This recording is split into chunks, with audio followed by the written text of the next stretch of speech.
All right, we're gonna call this meeting to order. All right, we got everybody ready? Okay. Can I go right into the approval of the previous minutes? Anybody wanna give the okay on that? I'll probably. All right. Okay. All right, public comments? Got none, huh? All right, public hearing? None of that. All right, we'll go right into 6. This thing's moving right along. Staff reports and fair updates with facilities and parks in Austin. Whenever you're ready.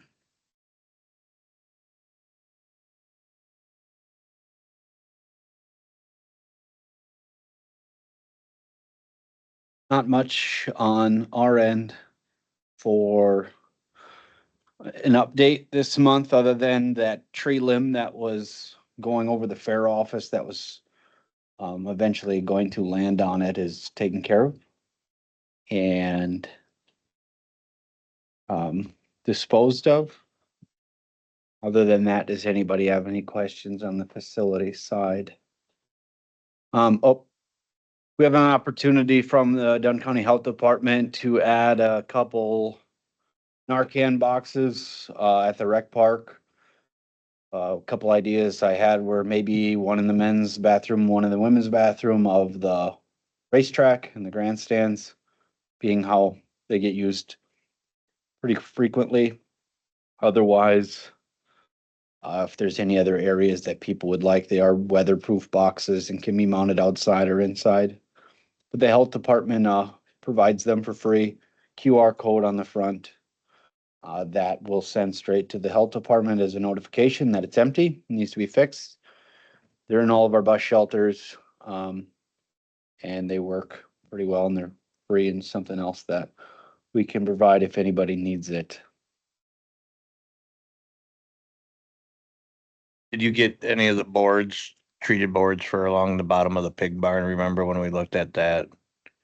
Were you gonna wait until spring to get them, or I was thinking if we had time this fall, we could do that too, but. I don't know Brady's update on that, but if it's able to be done, it wouldn't take much time at all to grab some. If you just let me know when your group is looking to do it, we can have some ready.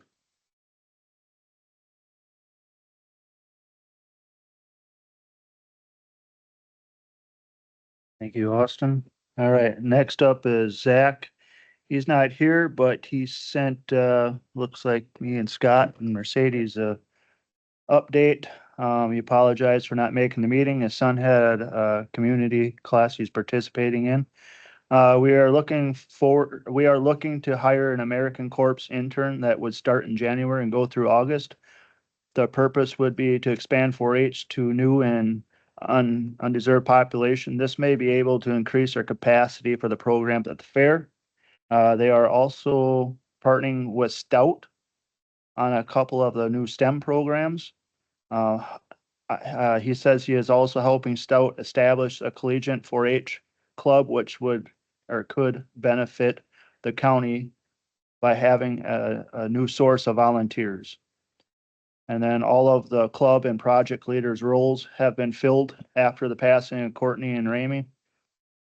He still will be assisting the new leaders of willing workers and the horse project until they feel that they're comfortable on their own. And the last but not least, he was stepping into the lead of small animal project for what he hopes to be only for a couple of months. His goal is to get them started with the plan for the next year, then pass the leaderships to the volunteers. So I think that's Troy, didn't we have a girl that was interested? We should probably, The other Jacobson girl. yeah, what was her name so I can let him know? You know Scott, the Jacobson girl? She was interested, or she wanted Yeah. to read it.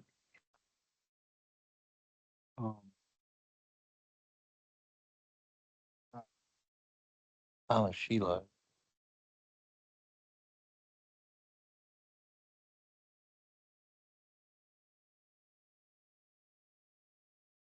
Yeah, we'll get Zach her number, give to Zach.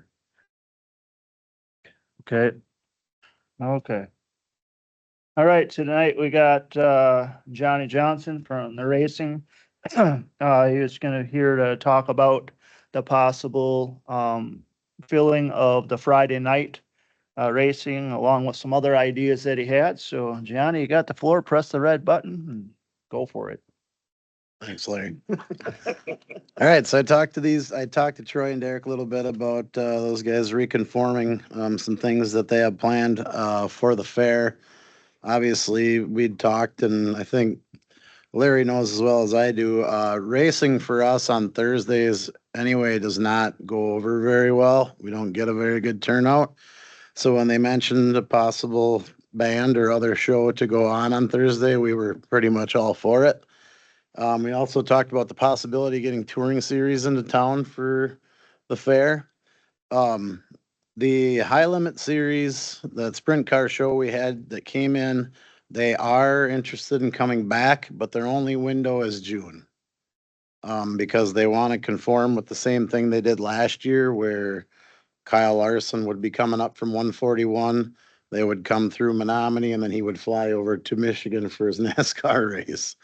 But I spoke with Jason from the Dirt Kings tour. That's a late model tour that some people don't know that originated over on the eastern side of the state. And he's been working with Soybert Calf Ranches. They are actually wanting to do a county fair tour this summer. And I gave him the dates of our fair and I said Friday or Saturday, whichever one would work best. I said, as long as we could try to get on the schedule. And he said they would definitely work us in. And he wants to just get the parameters all put together and then come back to us with numbers and with plans as far as payout and stuff like that. So I'm just waiting for info, but it sounds like that touring series is pretty much a slam dunk. And the nice thing about the Dirt Kings tour is that our Wissota late models can race with them too. So we have a good potential to have 30 to 40 late models here on the weekend of the fair. Yeah, so as far as that goes right now, that's what I've got. I got a feeler out to another modified series that I haven't heard back from yet. But we are definitely willing, like I told these guys, we're definitely willing not only to race Friday, Saturday, but any help that you guys would need as usual with preparation and stuff or anything that you would have in the grandstands or whatever, we are totally willing to help out with. So if you have any questions, I am wide open. Who normally takes care of the prepping of the track? Is that kind of, so these guys know, is that you We guys? do, yep. Yeah, you guys, so Yep. what you would need from us is pretty much, Yep, we pretty much had Nick Shepard and the skid steer for the tractor pull and then a couple NTPA guys and the rest were our track prep guys and and Ron. okay, And then some NTPA guys. Otherwise, like the demo and everything else that goes on or anything you guys need prepped ahead of time, we usually do. So we're pretty much, put on the demo. we're pretty much carnies for the weekend. So we're there if you guys need anything. And we have we have 3 tractors, a skid steer, 2 graders. So I mean, if there's anything that's needed or that arises during the week, we're happy to try to help out with. yeah. So if we did racing on Friday and Saturday, would you still do the demo derby on Sunday? Yeah, that would be our plan unless there would be something that you guys would want to put in its place, but we would do it. Yeah, we would plan to do, instead of racing Thursday, Friday, and then you guys tractor pulled Saturday, correct? And then demoed Sunday. We would plan, you guys would have your band or whatever on Thursday and then Friday, Saturday, we could race and then we would demo on Sunday afternoon. What time do you guys normally would think about starting out there to be finished? I'm just thinking band wise and stuff you were talking, but what time you start, 7 out there? Or Yeah. 6? So we could, if we raced on Saturday, we could start earlier. We could start 5 or 6. Fridays get tough with travelers to where we'd probably have to start at 7. Right. Yep, So that's the one day that you would start at 7 for sure. is Yep. Friday. yep. Se- And depending on what time, if you wanted to have, if you were wanting to have, a band or some kind of thing go on afterwards, we could just try to, cut down on our amount of classes that we had or whatever else to make sure that they were done a little earlier, like if you Yeah. had some sort of talent that you wanted to kick off before, like from 10 to midnight or however you wanted to work it. That's stuff we can always work on. And How long do you think that they go for? 3 hours? we usually, if we have a good night with our 6 classes and we start right at 7, which is usually every week, we can usually be done, like the last race would start at 10. And that's with your average cautions and whatever else. But we usually during the fair, we don't like to run all 6 classes anyway. Okay. So, So would you do those late models, we would do that the, big class on Friday or do that on Saturday? all depends A on their schedule, like which day would work better for them. And then B, we would mix the late models in with probably a couple other bigger classes like our mods and supers or something like that. So if we did only have 3 classes, it would be one of your better shows. So How many people, and maybe this is hard for you to guess, but like when you've brought in, like, I don't know if you brought the Dirt Kings in before, when you bring one of these other, races in, how many more people do you think that draws? usually if we bring a late model touring class in, we can usually expect at least 500 to 1,000 more people. Okay. Obviously the high limit sprint cars brought close to 4,000. I mean, we ran out of seating room, but it's the first time they've ever been here, and it's a national touring series with like professional drivers that are on TV all the time. So that's a whole different ball of wax. But anytime we get, like say our Punky Manor or one of our late model shows like the Challenge Series race, we're pretty much guaranteed to get 500 to 1,000 more people.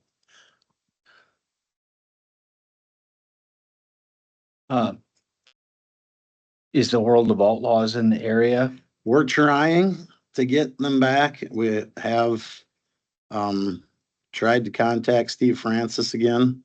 I'm not saying that's out of the question. We just haven't had good luck with them in the past 2 years.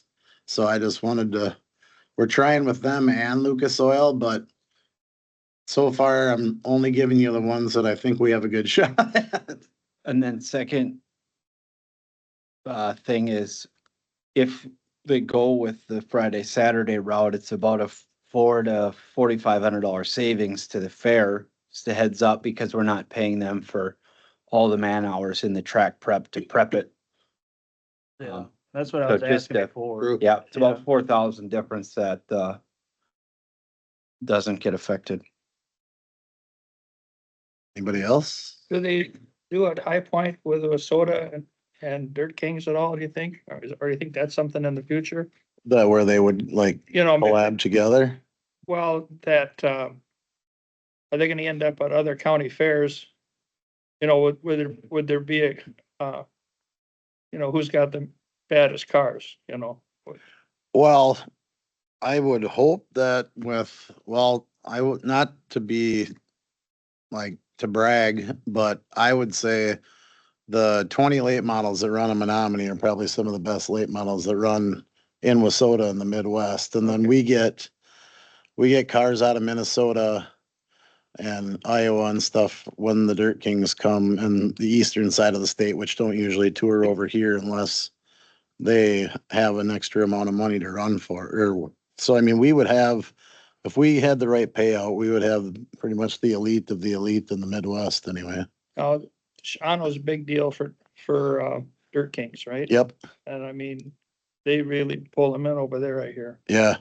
Yeah. Jason's been really good to work with the Dirt Kings, and he always tries to make sure that he works with Shawano and 141 and those other tracks that are over on the east side. And he always tries to make sure that nobody schedules against them. So if they're on that point/money tour, they should all be here. Yeah, Yep. and I mean, racing, just like anything else, if you can beat the guys from across the state or Yeah, beat the guys right. out of Madison, I mean, that. It's like a border battle kind of thing, but yeah. And like I said, if we can make a good enough payout to where we can pull some of these other late models from other tracks that would just be running for track points, we could wind up with a pretty good turnout. So would that be do you guys come up with the Hey, I'm just, do they come out with a payout, or if we save a little money that not doing the track, is that something that the fair board or how do you get it so you get a big payout to get these guys to come? So we would come up with the initial purse and we could sit down and talk about, like, if you guys wanted to put in a little bit something towards it or knew some sponsors that would want to put a little extra towards it, but the Dirt Kings come in with like a set payout. So I think the last time they were here, it was like $3,000 to win, which is 3 times what our usual Friday night payout is for a late model and so forth. And then it's like starting money. They try to keep money through the field. So these traveling cars that know they're not going to win will show up for $200 if they make the show, or 250 or whatever. So that's just all on your parameters of payout. But if we got to the point where, like, you guys knew sponsors or whatever that wanted to bring extra people in, it all brings extra people to the fair, so. And then we'd have to discuss plans for the gate fees and however we wanted to work that, so. That's what I was gonna ask. If we bring some money in for a purse, are we gonna be able to share the gate fees on something or anything like that? Right, and that would all just be dependent upon, cause you'll be charging parking for all these extra cars for all of the fans that come in, so. That's all just something we would have to weigh out once we knew for sure we could get them here. Cause like I said, as long as all we have to do to get them here is we would have to agree to their initial standard payout, which we would eat. And then if we wanted to start trying to find people to bump up the money, that just brings more cars and more fans and potentially could be lucrative for both sides. Who's handled the expense of the demolition derby, setting up the logs and wetting down the track? That would be that'd be the racing Is association. that the way it has been in the past? Yep. Yeah, that's So the- all. So the opportunity for the fair board to save money is in the prepping for the races, right? Or no, Or the tractor pull. tractor pull. I think where he's asking is I always had it written down, where's your 44,000 coming from? Is that for our fee? That's what racing has had in man hours to swap it from racetrack to a pole and from a derby track back to Okay. race. That's, yep. Yeah, which is and like, that's your ticket sellers and everything. Yep. So, yep. Just a question. Is the derby profitable for you guys? It is, I was just kind of curious. this last summer was probably the lowest. It was hotter than the. Nobody wanted to sit by each other. Most didn't even want to be there. I mean, it was, I never did ask the fishing game like how beer sales went that day, cause it was like so hot. But like, we probably had half to 2/3 of a grandstand, where we usually have the main grandstand and the wooden set full. They come out of the woodwork for demolition derbies. But yeah, like you said, it was like 90, and I just don't think it was the same with the tractor pull when you'd sit there looking at the crowd, but same thing, it was still hot that night. Even once the pull started, it was crazy. So it's hard to go by, but yeah, on an annual basis, we usually do make money off the demolition derby.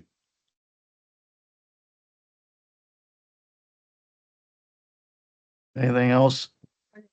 Yep.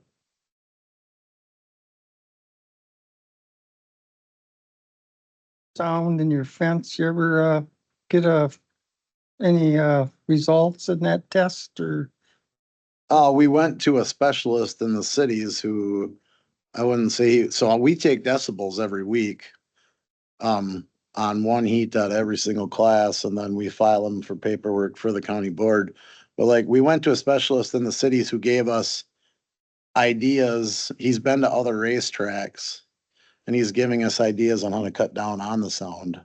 But yeah, he's been talking back and forth with us, and he did a full report for us, which Coach Thomas has. Yep. All right, any more questions for John? All right, well, thanks for all the info, Johnny. Problem. Yeah, if you Anytime wanna- you guys, need me. Yeah, we'll contact you. Yeah, and find me. sure you So got- when we make the decision on the tractor pull, then let you know then, so then Yeah. you can book them? Yep, well, no, the tractor pull? No, Oh. no, I'm wait, like, I ain't no. doing it. no, like, With your wait, stuff. your rate. You're the guy to I'll call, I stay. guess is what he's asking. Yeah, I'll get a hold of me and I'll, well, I think anyway, at the end of the month, my term's up, so if I don't get voted back in, I'll send you the info for the next. All right. day, but I'm running again, so hopefully I'll get back. Okay, But yeah, otherwise just get a hold of me if you guys decide that Saturday is a go to find somebody, and as soon as I hear anything back from the Dirt Kings, I'll be in touch with you guys, so we can okay, try to put something together. If we have to have them on Friday, I'll just have to try to get them there on Friday, yeah, so, all right. yeah. Yeah, appreciate it. Have a good Yeah, night. guys, take care. Yep. Good luck on making it to the winter. Yes. Oh. John Lee, it's like, Oh, you got a question? yeah. Sorry, no, it's, just I can thought- hang for a little bit. No, Well- no, you don't have to. I just thought you said you were interested. You didn't know how the beer sales were. Oh, yeah. So in 2024, on Sunday, we sold 41.65 for beer.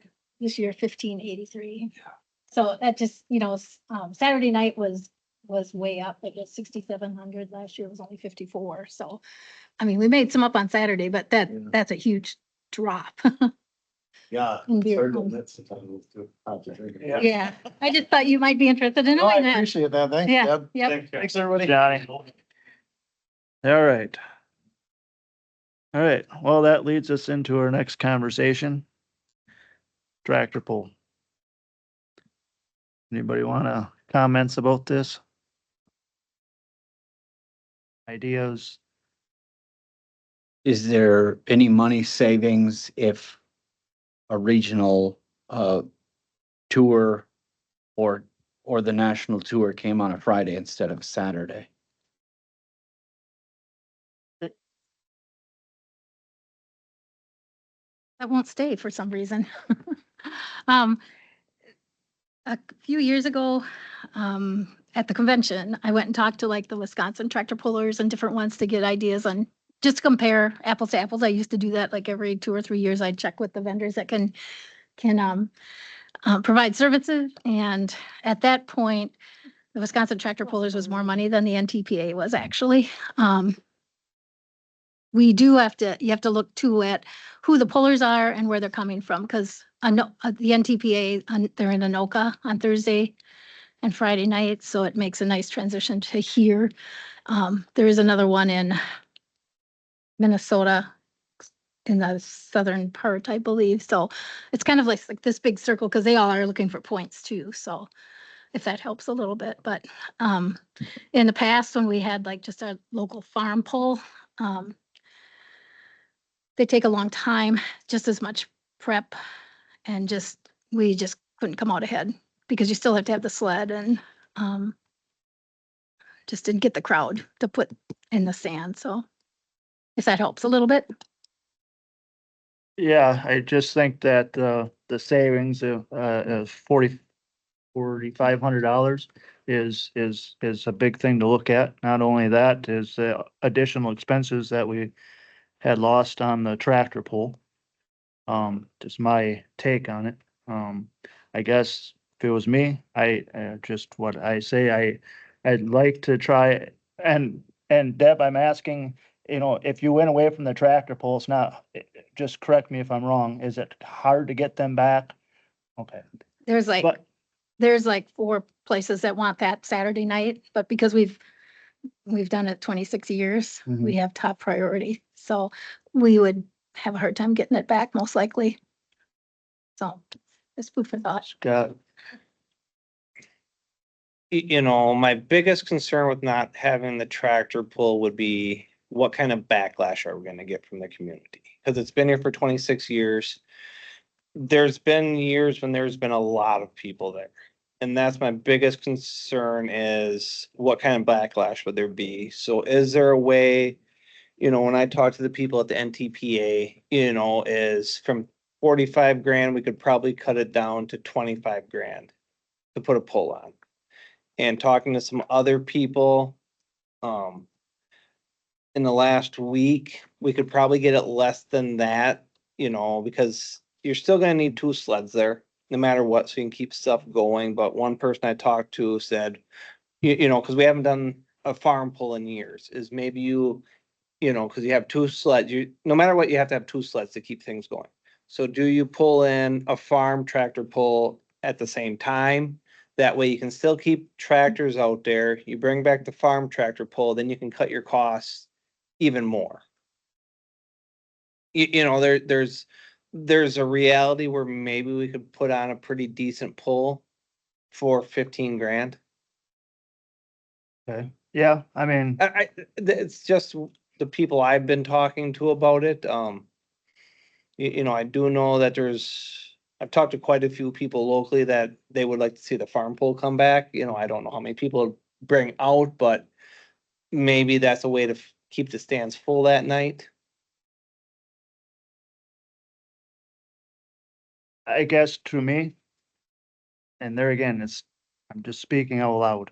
That to me, we're taking up all of our time. We've seen what happened the last couple of 3 years, where it's gone. And to me, I don't think trying something new is a bad idea. I mean, we're taking all the risk off of us by doing it this way too. You're taking all the risk, you're taking the money that we need dearly. And I think that we have to look at ourselves and ask ourselves what the risk reward deal. Larry? Go ahead. Most interesting, number I came up with since the last meeting happened today. And, that, I don't know how the question came up, but the answer was, the year that we didn't have the tractor pull because of bad weather, the fair only lost $2,000 to the county. Three. Yeah. So, you know, take it for what it's worth. You know, I mean, you know, if you got an expensive cow, you'd better feed her well, because otherwise she's just a cow. Troy? Yeah, and my thing, I'd like to more, like taking the risk off of us and the raceway, willing to try to bring somebody in, and I'd rather throw a little bit of money towards their purse, you know, to make it where, like, I know people from down here run all the way up to Ashland when they got a big payout, right? And if we take a couple $1,000 or whatever it may be, talking with Johnny and saying, hey, we're not gonna have a tractor pull, but let's make Saturday night for the races a heck of a night, for, you know, a good night. And we're gonna get backlash no matter what we change. Anytime we change something, we're gonna make people mad, right? You know, or upset, because nobody likes change. But I think for us financially, we'd be way better off. The other thing too, to reduce the purse, which is the high part, would go with state classes versus regional classes. That would also, that would cut some expenses. But at the same time, I guess it's our manpower on Saturday, you know, it takes Yeah. everybody on Saturday, and there's still the track. If the raceway's gotta do something to the track because of the demo, well, that's on them. That's not, you know, Right. on us. But, Yeah. Yeah. Yep, I'm just saying, And that we can I- reduce some expenses. To so. be honest, I wish we could try it a year or two without the tractor pull, and we could say, hey, if it doesn't work out, we could bring them back, you know. I agree with that, but the risk reward, I think, is a little, don't know what I think about it, so.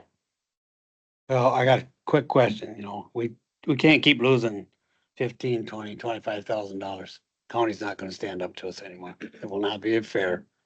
So we gotta think above. I hate to see the tractor pull go, but it's a hell of a lot of work. I spent most of the Saturday setting that dang track up and stuff with all the guys. Like I say, the other way is the risk is, races. It's all on them. Not dishing out 15, 20 grand to have them come here. So it's something we really need to think about. We can't lose money. It's not gonna happen anymore. I guess if it's time, I guess I'd like to make a motion to not have the tractor pull on Saturday nights. I would second it. Yeah, for a Discussion? second. Leads us into more discussion. Yep, go ahead. Well, for polling wise, there's a growing popularity in my area that they're having horse pull competitions at people's houses and it's a big hit. And I just don't know, maybe on a Wednesday Mhm. that we Yeah, can that's a even good idea.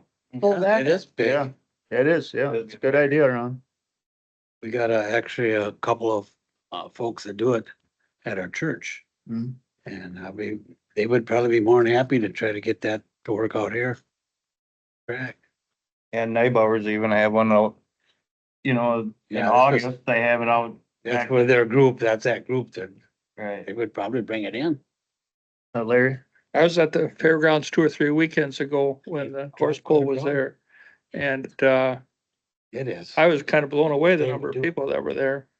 And, We're supposed to. You'd even do that earlier on a you know, Saturday, right? it looked good to me. And here's the other Yeah. thing. But like I said, If Larry can find something on the I'd like to computer, get any something for you. 5-year-old can. So, get something. if I have an itch for tractor pulls, it ain't hard to find it. I mean, I don't have to sit in the stands to, see, different rigs pull.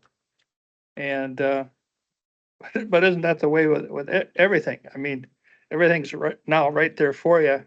If you really are fired up about it, you gotta see it. You can see it. Even World Dairy Expo with brown Swiss cows that don't look like brown Swiss cows. Don't Scott, get me going. do you have, Larry did that. oh, sorry, Larry, Ron, around. Well, we got a motion and a Yep. second. where's discussion, yeah, Okay, we're still, okay. Yep. thought maybe there was. I guess my only thought before we would vote on this is, and I'm gonna point this towards you, Deb, because you know this tractor pulling world better than anybody, is do we, before we say, no, we're not gonna have a tractor pull, do we look at what we could actually put on? Do we look, before we say tractor pull's done, I think it would be wise for us as a group to look at what would that option be? What could we do a tractor pull for that would actually maybe make us money? What can we get it down to? What's a state pull actually gonna cost us? Is there something that we, do we talk to Glenwood City? Cause I know they pull a lot of people to their tractor pull. What are they doing? Before we say, nope, we're not gonna do this, I think we should bring, and I'm not for it or against it, I just think we need to bring everything to the table before we say we're not gonna do something. Well, there's. So I guess my thing, when we do the math, right, so even if we cheapen it up to 15,000. And then we bring in that we've got to pay the raceway another, say, 5,000, so we're at $20,000. And this last year it only brought in 10, we're still negative $10,000. So I guess that's my thing, Right, even but if what we can happens get if it we can down to go for it? 15,000, we're still losing 5. What happens if we get down to $5,000?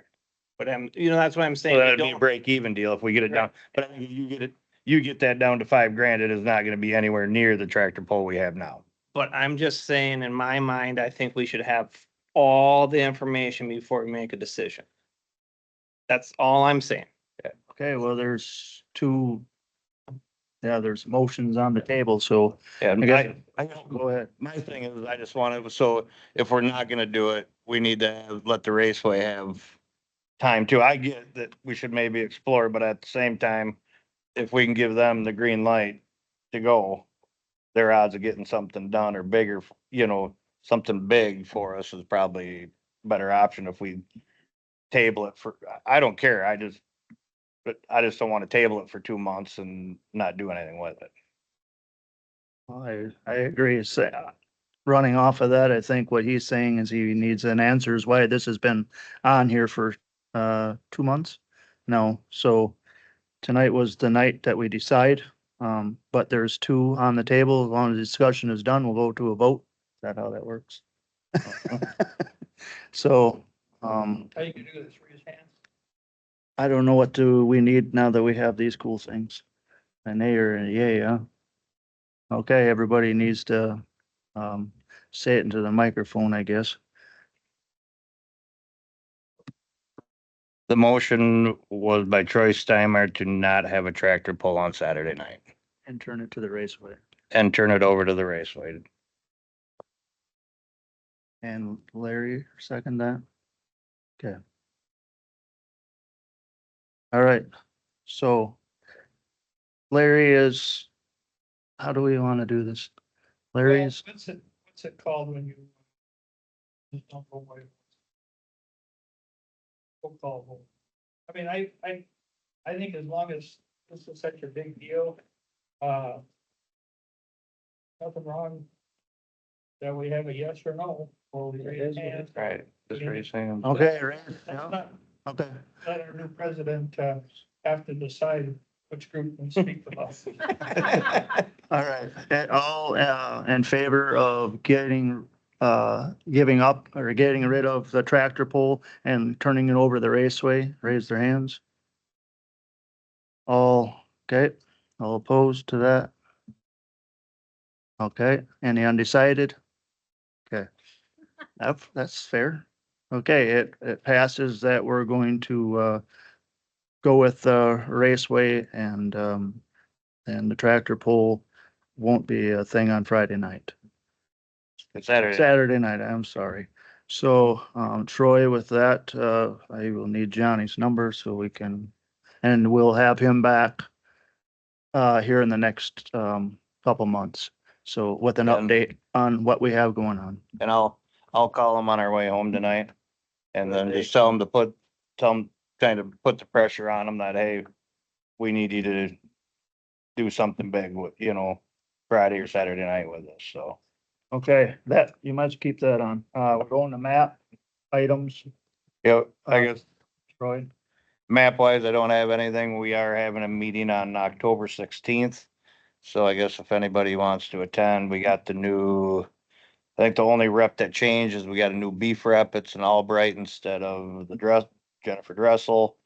Gonna talk about a few things, kind of money wise on how, I think Mercedes called me that we need to do a That'll be down 501, here. That'll be down. do that later. Yep, Okay. So okay, yeah, otherwise, well, October 16th is our next meeting. okay. And then now we're gonna move to F, which is the fair wrap up of the treasurer's report with Mercedes. You got it. Yeah, okay, that's all right. Yeah, I'll go up there.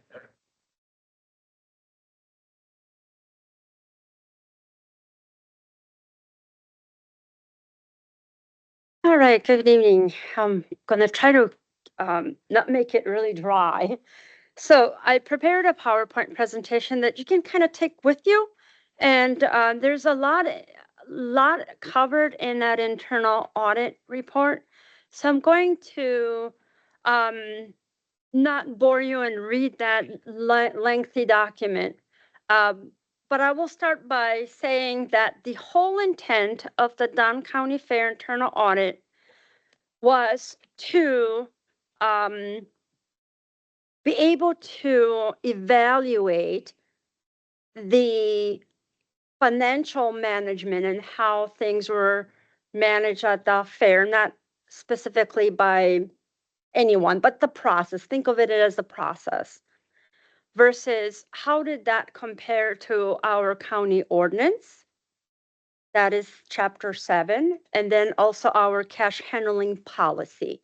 So it's taking those sources and providing an opinion. Now, the scope of this was for around purchasing, how the fair procures or contracts with vendors, how the cash is collected, how is it reconciled, deposit, and the overall oversight. So that's mainly the scope around those financial side versus what does the ordinance and the policy say. And some of the methodology was used is reviewing documents, system, what exists in our, as far as our SAP system, what was observed and some of the management input. So that's really the main scope of that internal audit. So overall view, which is on your following page, is the findings reveal that there is partial compliance, but we also reveal that there's a lot of opportunities to look through is how we can make those more efficient or more better way that is currently done. So it's not to say that everything was really bad, so it's partial.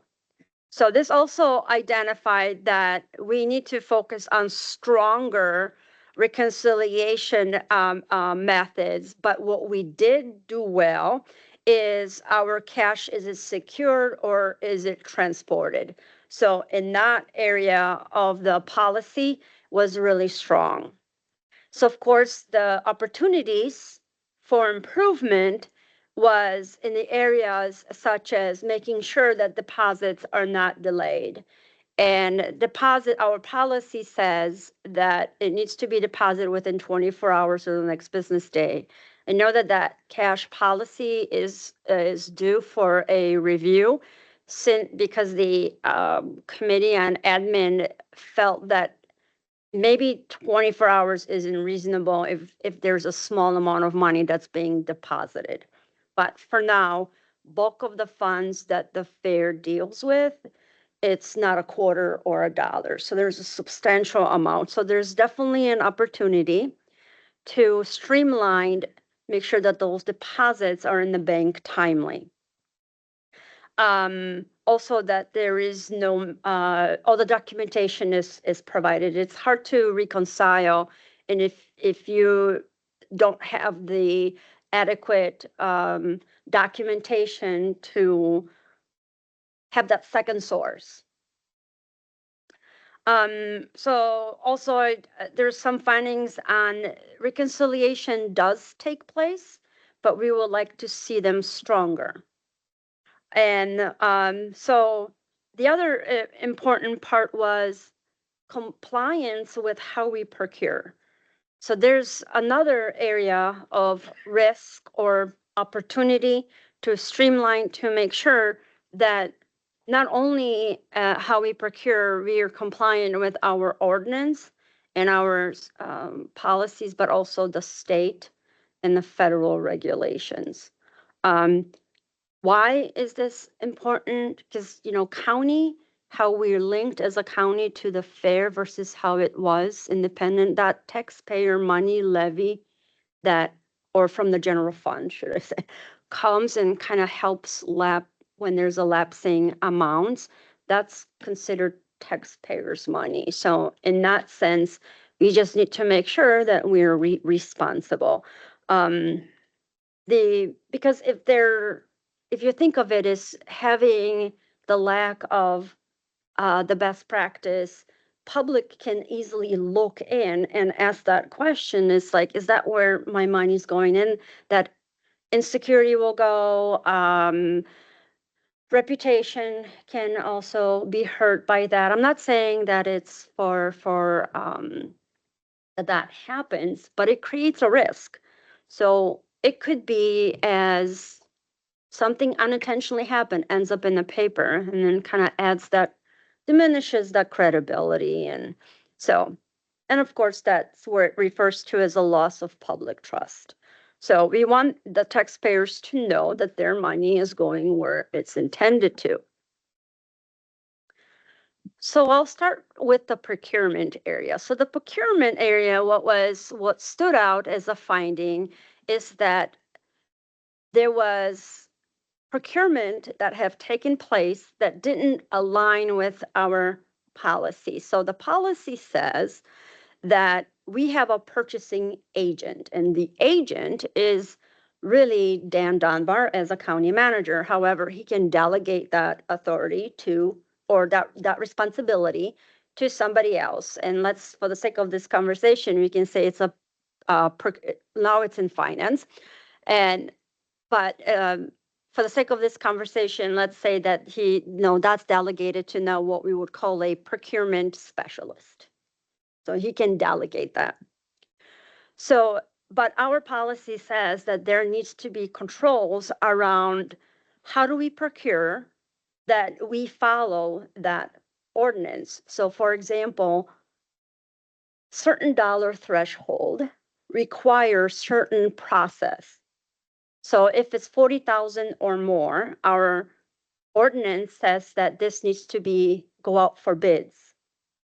If it's with 15 to, but not more than 40, it needs quotes. And then there's the lesser amount. How many quotes can one be? I need 3 sufficient quotes to make it fair to other businesses that, hey, you guys need a vendor or a supplier, and just go out there and let it be known. So what had happened in this finding was that there was a purchasing made that really bypassed some of these ordinances, some of the policies and ordinances that we have in place. So some of the agreements were verbal between the vendor and the county fair. So some of these were missing documentations like quotes. It's hard to determine if that particular agreement or that was made to make a purchase, did it follow a policy or the ordinance? And it's hard to determine because sometimes those documents weren't available. So if they're not available, then you can assume, well, it didn't happen. But through some conversations, we've learned, like, some of it did, but if it's not documented, it becomes some of a challenge. And the other one in a procurement world, there's a conflict of interest. So conflict of interest has more detail in the written report, is that we had instances where an elected official on this board perhaps had some interest with some of the vendors that did the work. So it's not to say that it's not allowed. It needs a process to go through and create those checks and balances. Could a family members, let's just say son or uncle and nephew work together? Absolutely. But it creates a conflict of interest if they direct each other's work. So there's the lack of oversight. They can't report to one another. Mhm. Only when payment is being exchanged, Yeah. correct? Right. And also part of the So- Yeah. And some of this I know, like at the facilities meeting, like, all we'd have to do is put a little ad in the paper, right? Say, Right. hey, we want this, and then we follow for a lesser Right. dollar amount, that we don't have to go out and ask people, we could put something in the newspaper. Yep, And that would, Just as long as it's. right, so as Right. long as we make it, advertise it in some shape or form, correct? Right, absolutely. So in the recent couple of days, Mercedes put in a lot of effort into starting a new process on the procurement, and I think she has that on further in the agenda. So that kind of guides and says, well, what if there's only one Justin Bieber out there? Okay, there is no two. How do I compete with that? So one way would be to advertise on our website or on social media, just say, hey, we're planning this fantastic event this summer and we're looking for new vendors, musicians, any artists, anything that you think you can offer. Let us know. Come on forward as we're planning out our itinerary. And that's really sufficient. Justin Bieber might not even pick up a phone or Facebook to see it. So, but at the same time, you can pick up the phone and call and solicit that as well. But if you're working with the procurement, then we just make sure that it needs to be documented so that other individuals had an opportunity to also come forward if they wanted to. Okay. Sure. Then who has the authority to nix the applicants that this committee would not say it's not, not gonna fit our fare, morality or whatever it is, Right. come and see the bearded lady and they'll only charge you $5,000 to come to the fair. And we say, we're not interested in the bearded lady. Yeah, and so from my experience is, yes, you're gonna get those bearded lady, if you try not to be specific. So if the fair theme is around, I don't know, racing cars, or maybe it's rock and roll, maybe it's 80s, music, or maybe it's combination of those things. So it's okay to be vocal and say, hey, we're open for any of that. Now, you can say it's, let's just say 80s theme. So, I'm not an attorney or anything, so I would limit to how I speak to that because I don't want to mislead you. But if you advertise, if you're looking for something in particular, then those would be the ones that would likely respond back. Could you get something else in addition to that? Absolutely. So who has the authority to decide if you're going to have this beer lady, as you've mentioned? It's really to the board's discretion, but the idea here is that you were transparent to the general public that this is what you're looking for, and you've got something that was a little special or extra, and that's perfectly fine. We just make a record of that. So if anybody challenges this board to say, why did you pick this vendor and not me? Because I'm here and I do this fantastic work. I didn't even get a chance.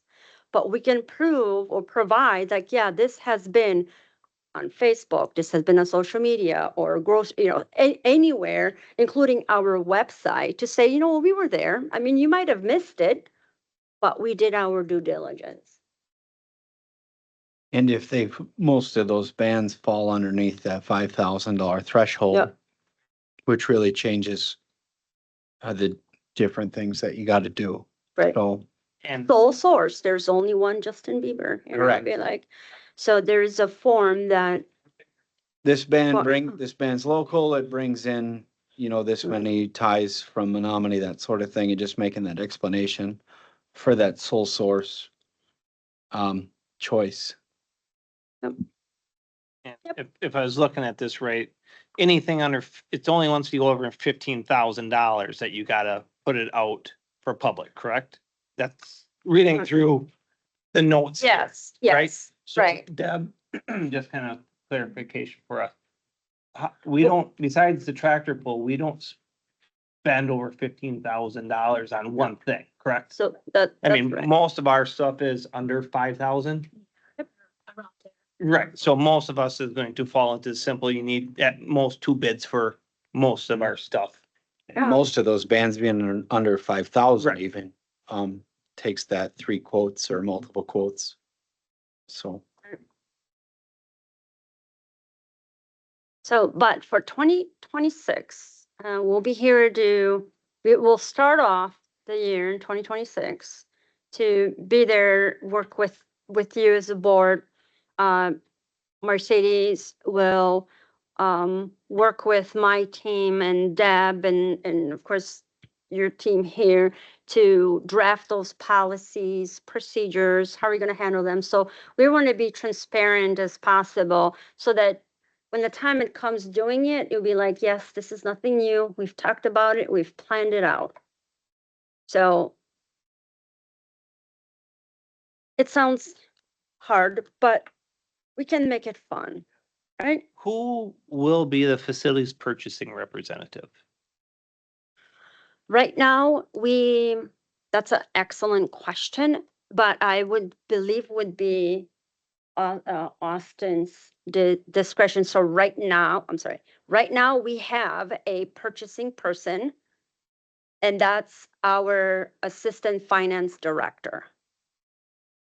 But Dan, the county manager, can easily delegate that to, let's say, Mercedes, who will facilitate not necessarily make a decision as to who. So that just to make sure that it's followed through the policy. So if the policy says if you have over 40, you got the quotes, it's needs to be offered to the lowest. That will be the provided guidance. Right, I'm just looking at, for less than $5,000, Mhm. we need to talk that, but determined to enter a contract agreement after consultation with the facilities purchasing representative. So I'm just wondering, like, if Larry, if Bjork's come to us and say, we need to know how many porta potties you need tomorrow, who do we need to talk to so we can get that? Is that So often? Austin can then delegate that, either he does it or Brady or even Mercedes. But stay tuned. I think we have she's gonna bring in a plan, what that's going to look like. You'd be like, do I call? Do I email? So there's more to come. Our idea is to make it as seamless as possible. We don't want to make all this extra paperwork. Right? We wanted to be able to user-friendly, come in and submit. We're thinking about a system that lets you go online, fill it out. It will go through the appropriate individuals to sign off. We're calling it a DocuSign, not DocuSign, seamless doc. So it's an option. County already has this system. It's a matter of what do you want it to look like? It can be fillable online. It can be a paper. It's really, I promote that. Why? Because it creates an audit trail. So let's say procurement comes, whoever you decide would be the person that will be, yeah, we had a conversation, or it could be Deb, or could be you, Derek. It could be anyone that will say, yeah, this is what we're going to do, and it will kick off a workflow. So he says, we want this band, and here's the form that will walk you through what is needed. It could be a matter of, yes, checking an area and explaining why this is a sole source. It will kick off to the next person for an approval. And they'll ask a couple questions. Do you have any interest? Are you an elected official? Or, all these checks and balance will be all within that form. So when the final signature comes, yep, this is what we're getting, then it's all documented. Okay, so we'll walk you through, and I think she included that in the packet, right? You have it in the packet, right? So I don't want to steal her thunder because she's got exciting stuff, but procurement recommendation, a lot of it is routing all those purchases through centralized area. One thing I want to share, that in the future, we are working on centralized procurement function within finance. They're going to be the guru, the expert to go to, procuring countywide. So then enforce those bids threshold. It's, paying, knowing when one is needed, and require contract and documentation. So this is another area that contracts are good until something goes wrong, and then you're in front of a judge or you're in front of this, and you're like, oh, I wish I had that in a contract. Well, it wasn't. So some information, some of the contracts that I looked at definitely an opportunity to fine tune some of that language. Because, God forbid something were to happen or someone would have an injury. Like, how is that covered under this contract, if it is, or should it be? I'm not an attorney, but Mercedes and Austin have a plan where we would work with the corporation counsel to help us see what documents we needed, or at least have it gone through the corporation counsel for review, just to make sure. And also prohibit cashier's checks, anonymous donations. I think there was one instance where a donation was made where the donor made it was very adamant that this is really anonymous. And we do our best to respect their request. However, we have to process through our system as a transaction. So could a public record be requested and say, I want to see everybody that donated, give me your name in the system? If our system will have a field that this check was made from John Smith, then that can be redacted. So there are ways. I don't want to get too much into that, but we do understand that there will be anonymous donors, but we have to put it through a system and make a record of that. And then when that money is used to pay something, we also need to have a record. If there is no record of money coming in and money going out, then it didn't exist. And then, But how, so instance, Scott comes and gives me money at the fair, I don't know him, says I want to donate $1,000, take it. yeah, I- right, and you take it and you say, thank you so much for your donations. And then you would take it to the cash what I'm register asking. and make a record of that. Well, Right, yeah, because, the record could be, yep, cash transaction, $1,000. And that's the record. The record doesn't have to have, but it is in the system there. So if he comes back or she and says, well, remember the time I donated you? I really want to know what you used my money for. And then you'll be like, what money you're talking about? It's like, and they'll be like, well, that's, the money I gave you. I mean, like, oh, I have no record of that. So it didn't happen. So that can complicate things, but no, I get it. I like to be an anonymous donor, and I just put anonymous, and cash is probably the easiest way, or cashier's check is another good way. Cash always has a risk because it's cash. It can grow legs and walk out the door. yeah. But cashier's check is another one. So it could be matter of training the staff and encouraging individuals how donations can be made. Now, Biggest thing I want to clarify. I right, mean, we talked about the donation thing before and right. clarity wasn't, hey, can we still do this? You said, I think before that we had to get documentation there. Well, Right. he's gonna walk away. Right. Okay, that's Oh. just clarification. Right, and that's going to happen. I mean, sometimes it's encouraged that they do get a receipt so they can claim it against their taxes and get a tax break. So. And then review high risk agreements. And I think those are the agreements where everything is good until it's not. And when things happen, then you have liability.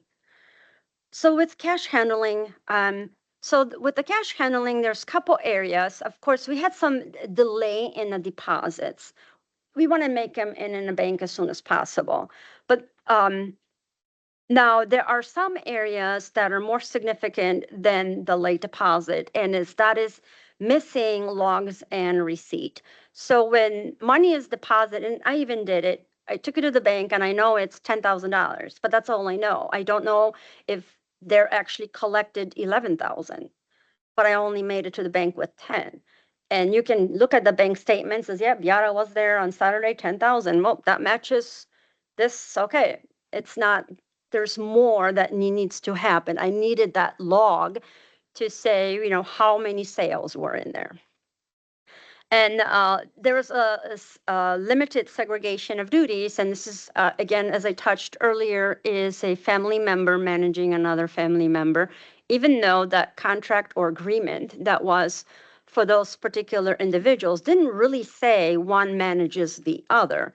But because they're related, mother and daughter or granddaughter or siblings, that didn't matter. So it kind of creates a conflict of interest as to what directions need to, what directions are given and how the other person might just follow.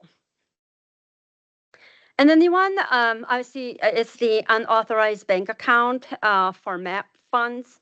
So there was discovered that there was a bank account that was not managed or was not in our records at the treasurer. So by statutes, our treasurer is holds the primary responsibility of all the bank accounts.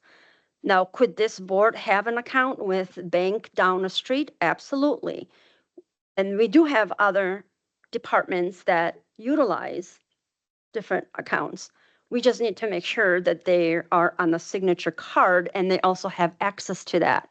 And why is because our auditors will ask for a roster of all the banks that we have, and they will be the one contacting the bank to get bank statements to then reconcile our records. So we didn't have that on the log, therefore our auditors weren't aware. So recommendations for making sure about the cash handling is to, again, seize that unauthorized deposit. So if the decision is, you know, whatever you decide is we have to deal with making sure that this money is recorded the proper way. If that is to keep the bank, open something else, or take it out, put it in with the Bramer, some decisions will need to happen. The other one is implement daily log with dual verification. So, and again, I don't know. All I know is how much money I have in the bag, but I have no way of verifying if 10 tickets got sold or 1. Also enforce the 24-hour deposit. And the reason I have that here is I've been plenty at fairs where if it's a risk to, it's a risk. It's not about the money, but the greater risk is if there are people that are aware of that so-and-so is walking around with cash, they could make a poor decision and try to attack them or try to steal that and harm them. And then that's even a bigger catastrophe than have somebody rip a bag out of my hand that has 10,000. County fairs are fun. And people like to have consume alcohol and dance, and it gets dark, it goes till midnight. Anything is possible. I like to think that everybody has good intentions, but there's always that risk. I worked for one employer that this individual was constantly walking with a pouch in their around their waist, and there were people that were like, yeah, he's gonna do his routes. So we went cashless. Also, expend excess, that's just beyond related individuals. And then have a documentation adequate to meet all the requirements. Now we have ticketing and a raffle. So this is another area too. And I know this board has some plans on how to handle, but right now it's really, a lot of it is an honor system. And I did observe rolls of tickets. But what would be more efficient is to have some sort of controls around what tickets, because that log includes ticket in, ticket out. So if I'm going to give tickets, I'm going to look at, this is your starting, this is your ending, and then the individual comes back and says, okay, well, those are the tickets I didn't sell. And then you figure out the difference to say, well, this is how much money it should be. But that wasn't, always the case. What I've observed was individuals went and collected the money and they just came back, but the person at the gate, I wasn't able to observe if they actually were there to say, you gave me 30 tickets and I sold 15, so you should have 15. It was just like, yeah, let's collect it and move to the next room. So this kind of talks about the reconciliations. The funds stored securely, they were in a locked room, and that locked room had a locked safe. So that's a double security there. But it was lacked independent review. Now, limited people had access to that safe, which is great. That's what we want. We don't want to have everybody having keys. Now, you guys didn't have any ruffles. So some of the recommendations is to gate, sign in, and sign off. There's the more robust ways of doing that, but one would be a mechanism that will say, for everybody's safety, to say, I am at the gate collecting money, and let's verify what you're giving me is what's going to make to the office. And then maintain transport cash log. So that's another area. So yes, I took money in the bank. But I could have just continued on driving, right? So where's the log that Beata picked it up? So that's another way. Also perform double counts. And this is what we call dual verification. 2 people are actually in presence of verifying. If it's only one person, then there's not check and balance with the other. And most importantly, separate so that we have not one person isn't doing everything from step A all the way to the end.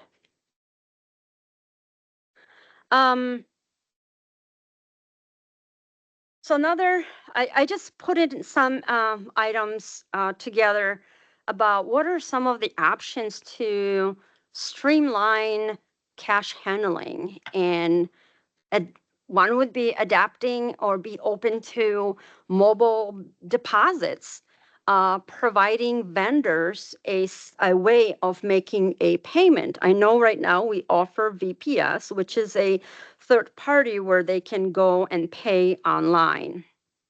But that's one option. And instead of that's not at the gates necessarily, but maybe might be with the vendors that we pay. And there are some vendors that will pay us for either renting and whatnot. So this doesn't really might look different for the ticket, for the gates where the tickets are submitted. Also, I didn't recognize that there was a cash register. Cash register can also be used as a tool. It keeps an audit log that should be monitored by a key function, and meant that somebody else should only have that key to switch the register to that mode. That's another way. Digital ticketing, that's another nice barcodes is people would make the wristbands is another exciting opportunity. Been to a lot of fairs and I love fairs. And so what I noticed that I kind of liked was the fact that I could pre-buy my tickets. So could be working with neighboring businesses, grocery stores, banks to say, hey, here's tickets. And if you can, or promote selling them online, paperless. The big thing is, like in Minnesota, there is no cash. Everything is swipe, swipe, swipe, which kind of like at the end of the day, I spend more doing that than I would if I had like $50 cash, because then I am out of money and I can't spend it. But we can compare ourselves to Minnesota State Fair.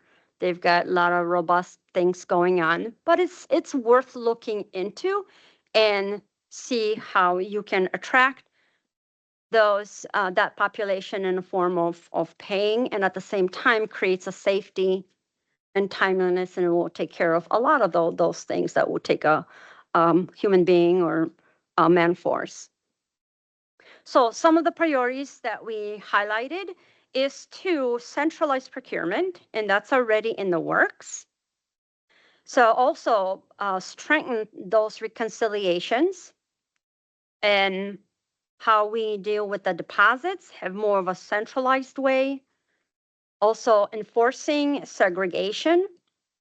And during a periodic compliance review, sometimes we'll be like, yeah, this is the policy, and let's run it through and see how it's working. And this also is an opportunity to say, well, what didn't work? We put out this awesome policy and we thought we got it all figured out.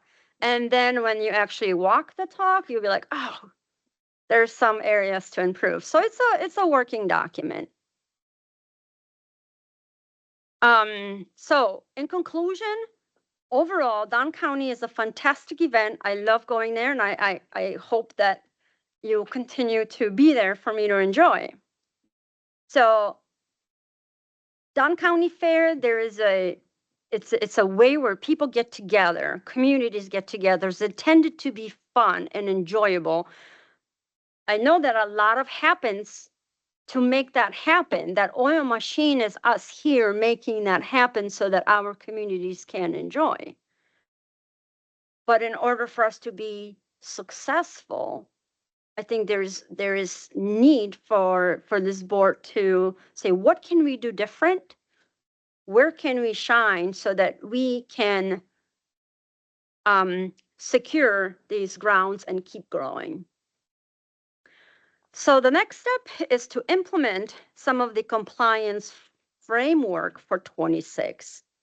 So the last page, what I included, and as I promised this for the facilities to say, it's in the draft mode, it's not a final document, but I wanted to show you what our priorities were, and mine, and including the team here from facilities and Mercedes and this board, is that our goal is here kind of focus on a couple things, and it starts now and it goes till like January. It could be sooner, but this is just a rough overview. So we're just going to, right now, we prioritize based on, well, let's review our existing procurement agreements. What documents do we have? So that we can better understand, like, where is our weakness? We know from the internal audit that there was some inconsistency. We had documents that came from all different sources. But then we thought, okay, well, could we explore the options of creating a more of a centralized way, paperless, built-in workflow to make that happen? Also kind of look at our financials review and also learn from them. Look at the county fair, review the county fair budget. So I think that, I'm trying to think, your budget for the fair is final, right? And I remember last time we met there was a discussion that perhaps there was a need to review this budget line by line.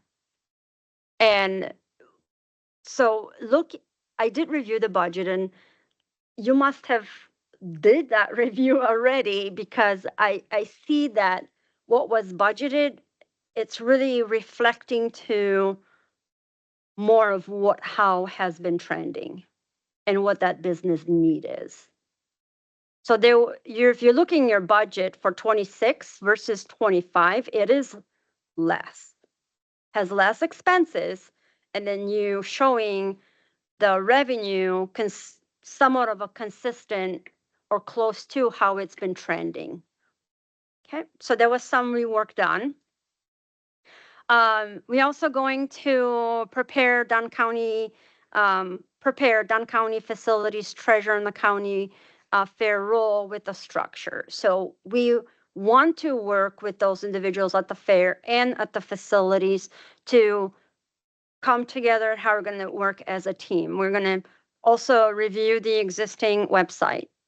So by review, what I mean is, well, let's look to see what it looks like. Is it busy? Get second opinion, see if there's an opportunity there. That doesn't mean that we get like, oh, let's change the color theme and we're going to run with it. Nothing gets changed without your finer say. But that's something we definitely want to explore, because the icon to pay online, I even had a hard time finding it. And it should be easy to find. Sometimes it's a matter of, how the page is set up. So I always say, bring it to the surface. No matter where you are on the website, we should see what's of importance. The other one is draft communication changes. So whatever that is, well, let's just say that we did come up with the process, or we have a new contract. I think it's fair to communicate as much as we can with our existing vendors, the ones that are coming, hey, here's what you would expect. Maybe in the past, the practice was that they would just come and receive a payment. That might change. I'm not sure what that's going to look like yet, but they would be expecting some level of changes, but we want to give them heads up. So that they know what's coming. And then, brainstorm marketing initiatives. So that's kind of going to run here out short, because it's almost end of October. But around November is where we're really looking to establish those guidelines. You might see a draft and all that, but we should have something established to start procuring with the fair.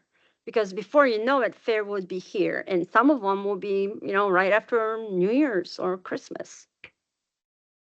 So the other important thing, and I've already kind of touched a little bit, is our agreement. So I kind of recommended that to the facilities that in November, we coordinate with our corporation counsel on give us his opinion on our existing agreements that we have on file to help us maybe draft more of a standard template that we would use with everyone.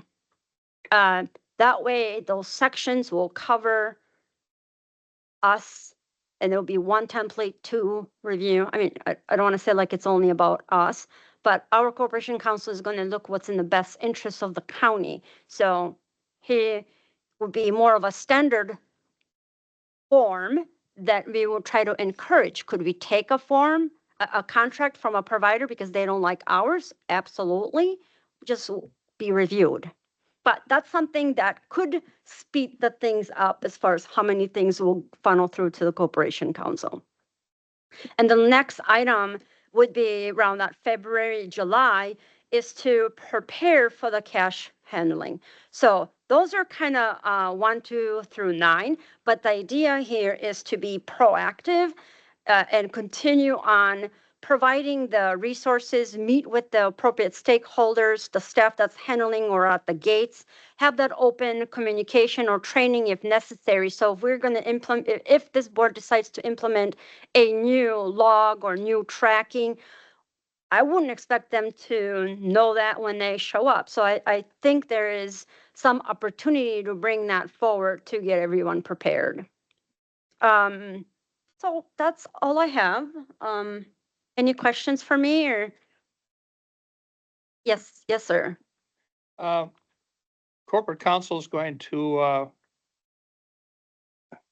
how did you state that? What was his next move? So we're going to, the plan is that we reach out to our corporation counsel and present examples of what type of an agreements we currently have, like that legal language part, and say, hey, looking from the best interest of the county, do you know, what are the opportunities here? Okay. Mhm. I needed a refresher on that.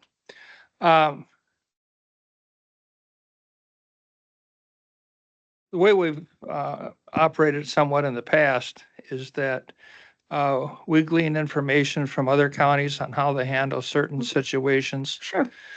And I would like our corporate counsel to at least contact 5 adjoining counties Mhm. on what kind of an agreement they have with their vendors, and specifically what kind of accounting the vendors have. And I think we find ourselves in kind of a uneasy position with Spectrum and our relationship with them moving forward. Right. And Yeah, I mean, I have no reason to believe that they're not going to be square with us. But don't you think it would be nice to get some of that information from what's working for other counties? well, absolutely. You and I must think alike. Or so today I had a conversation with Mercedes, and that's the topic we've touched. It's like, hey, let's try reaching out to other areas and says, what do you guys have? Do you have your own template? Like, what works for you? And Right. sometimes it's easier to share versus create a wheel if you know somebody already built it. Because the way it's kind of set up now, from what I've seen, is that a lot of good ideas are shared from fair board to fair board. Oh, absolutely. And the new big player here is Dunn County Finance. And if corporate counsel is going to be coming up with all this stuff, we ought to at least know what's working, because Okay. Sure. if we're you know, even the things on the contract for fuel surcharges and things like that. You know, I don't want to be taken advantage of by anybody, even my Sure. 5-year-old grandson who was really smart. Right. He- No, yeah, and I apologize. I should be more clear what I would expect our corporation counsel's role be is to provide us a guidance or provide us an opinion of this document. Now, I don't, from my experience, corporation counsel will typically review the legal language and all the areas that will minimize our liability, not really focused on this is what you're going to charge and how much you're going to charge for it. Right. So in the contract would be, okay, is this language, if something were to go or who's liable, contracts or agreements usually identify the parties, identifies the scope of work, when is it going to be completed, if there's insurance needed, all those, if it ever ends up in court, then would it stick? Right. Well, It's to really cover the liability of the county. And it's for both parties involved, but, and that's what in the past, that's what I would consult our, corporation counsel with is say, hey, I got this agreement from this vendor. Can you give me your opinion if there's anything else that they see would need attention? A lot of times they'll be like, oh, looks good. Okay, got the blessing. I'm ready to rock. yeah, well, Right. I believe that we should, trust all our vendors as long as we verify. Oh, absolutely. Absolutely. Yep. And like I said, no template will go to any vendor without you reviewing and saying, yes, this is a go or not. Okay, so we will try to move along with that process simply because before you know it, the fair will be here. So, well, we'll bring something forward. And again, I'm not saying it has to be, but it would just, simplify. Could we have corporation counsel review one template or 10 or 20 or 50? A lot of 4-H kids out in the county But that are already starting on projects that they're going to be bringing to the fair awesome. next year. Maybe they need a and that- procurement. that's- project? That's the effort that they put into it. Right. you Very know, and exciting stuff. We need to be fair with them. Oh, absolutely. Absolutely. It needs to be a win-win for everyone involved. Right. All Okay. right, thank you, So, Beata. thank you. And you're following that. Can I, Wait, there you go. Can I make some comments? Oh, no comment. It's- Yep, sorry. When we got that first, I just wanted to do a response to some of the, weaknesses there and go through that. So I did prepare like a, response to the items in that, audit, just to give some of the history of why it was the way it was. We had permission from the former county administrator, to do some of these things that we did. We did, I don't remember if it was Nick or if it was Scott that actually wrote our first food and our vendor contracts. And then they were reviewed again by whoever was here in 2021. So and that I didn't even put in here, but it talks about, it's just some other information that I'm just sending around so that you have it, so that I have 2 of them. Does somebody else need one? Yeah.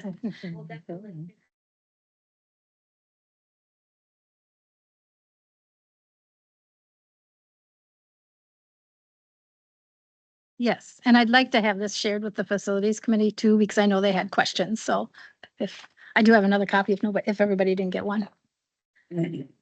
Okay. Okay.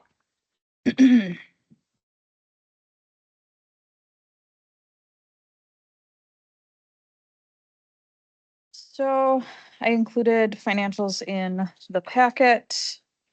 There is projections through 2025. Nothing too major. We are still waiting on utility bills, Red Cedar Racing bills. I did enter the first down payment for Chris Cruzy. A letter of agreement was sent out to the sponsor for that. That was signed and returned as of tonight.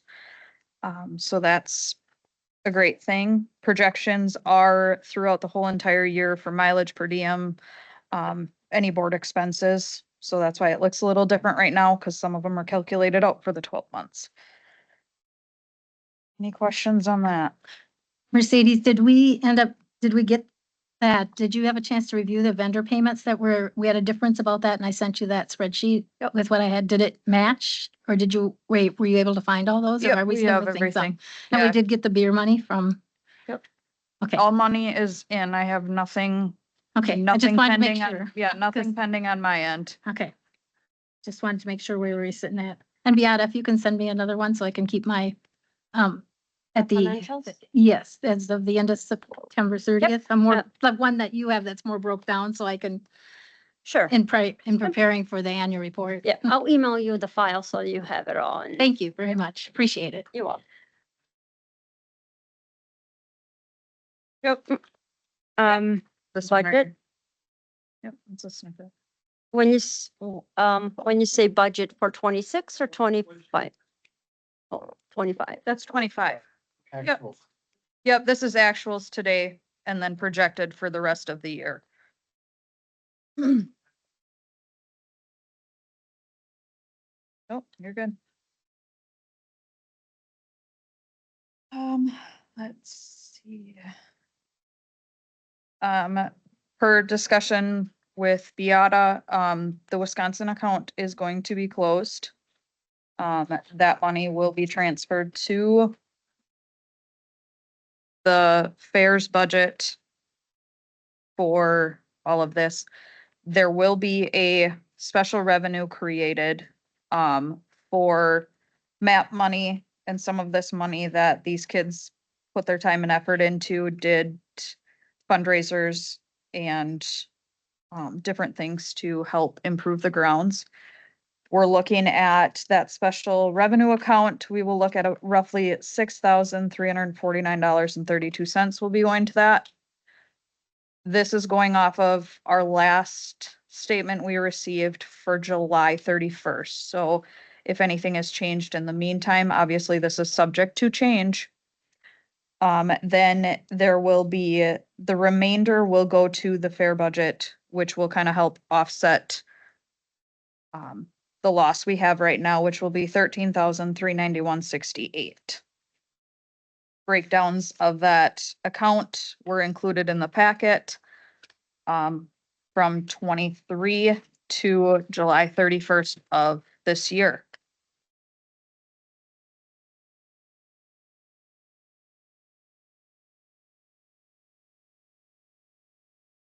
Any questions on that one? It's kind of a lengthy one.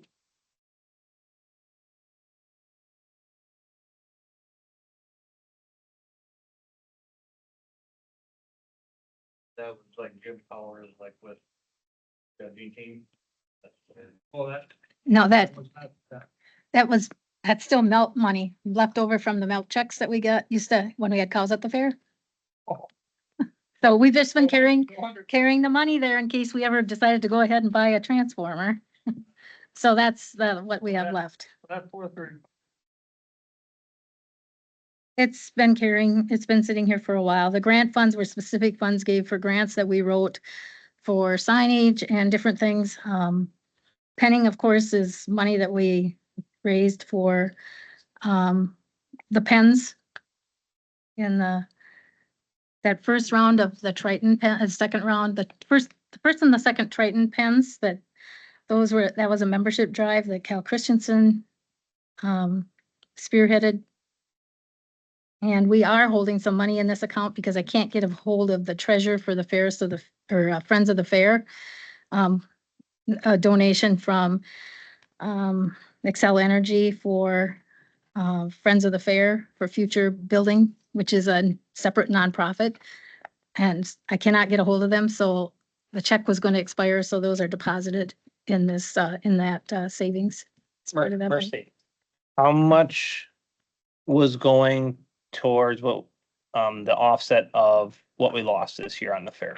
13,391.68. And again, this is through the end of July 31st. Yep, off of these numbers here. And Yep. then, so then it was what, roughly 6,300. That's, 349.32. where is that?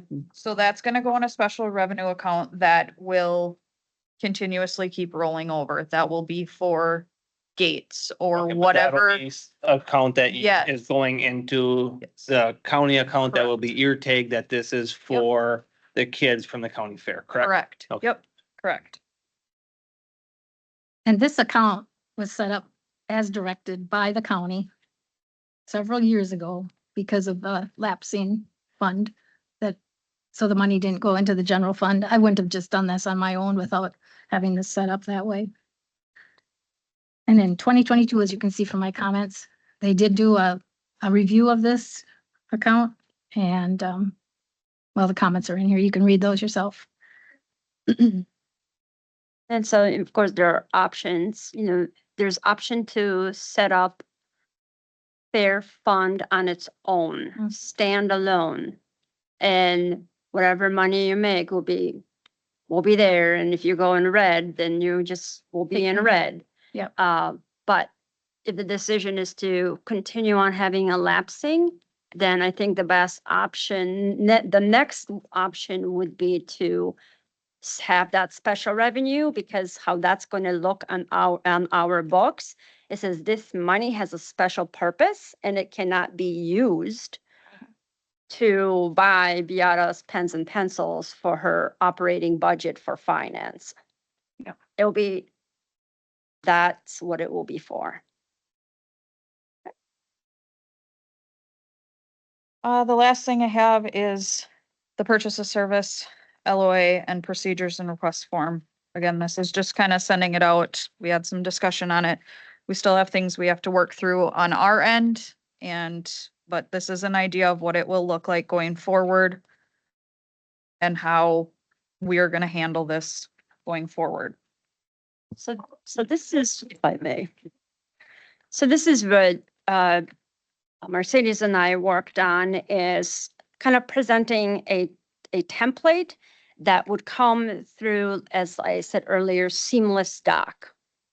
So let's say that you would have access to a link, or that we will work with IT, and every time when there needs to be a procurement done, then it will be more of submitting this form. Here just kind of gives you definitions, what it is, what are some of the requirements as a refresher. But on the next page is some of the information that kind of becomes that record as we did our due diligence. So, and again, it's in the draft mode. Please look at it. Give us some feedback on that. But primary, it's into the section. So if there's a vendor, would then need, this seamless docs can also go to Mercedes. So it's on her radar. Hey, we might be creating a vendor here. And who's the person that we would contact that is responsible for signing a contract? The next sections is a matter of checking a box to saying, yes, this is within those dollar thresholds, but also provides a guidance what might be, what is required. So this again could be like if it's 40, yes, it's a competitive, then this would be a routed to the Mercedes or the purchasing individual. And we would do training, of course, when this happens. But the idea behind is I want to procure, and along with this seamless doc, there's going to be a paper clip that you can attach documents. So let's say I have a PDF or a scan or took a picture of a brochure. You can send that along, and then that becomes that record, and that kind of meets that requirement. Did I do my due diligence? The other section also is, that's where the sole source comes in. You'd be like, well, there's only one very unique situation, so it's a matter of documenting. So we provided this template as a checkoff to, instead of rewriting all that. It provides a little bit of a guidance, but it says, if we did this in the paper, I'm selecting this because the next one available is 2,000 miles away, right? Or it has its unique purpose, and all we ask is that it's justified here and it's not really judged to, we do our best that we can. So, so it's intended to be a check of boxes and a little room to provide little blurbs if you'd like to add something. The other section, verification, is saying, to my best knowledge, this provider is not a Dunn County employee, and it's a matter of checking it. Yes, I acknowledge, and making a record of it. So if that person is, then is a Dunn County employee or public officer, then let's, what is their name? We'll make a record of that, because then this might be needed an extra step to review with a corporation counsel, make sure that it's all good to go. What happens in the cases where we need something in an emergency? Something comes up during the fair, we need something, Yep. We need it today. Yep. What are the steps for that? Then if it's an emergency, you go and you do what needs to be taken care of. You're not going to wait till me showing up on Monday, right? So, but in those situations, when you do have a break, you will submit this seamless doc form to then say, this was an emergent need, this is what happened, and it becomes a record, and we'll file it, and we'll have it with the contract, with the invoice. Yep, been there, done that, so good to go. Because there are going to happen. And as a matter of fact, I think we did include an emergent need. There's a check off box like, this is an emergency. Pipe broke, I needed to have somebody come in there and dig a ground up. It is what it is. So you need to do what you need to do. Right, and those will happen. I have a Right. question. Sorry, did you steal your thunder? Purchase of service here.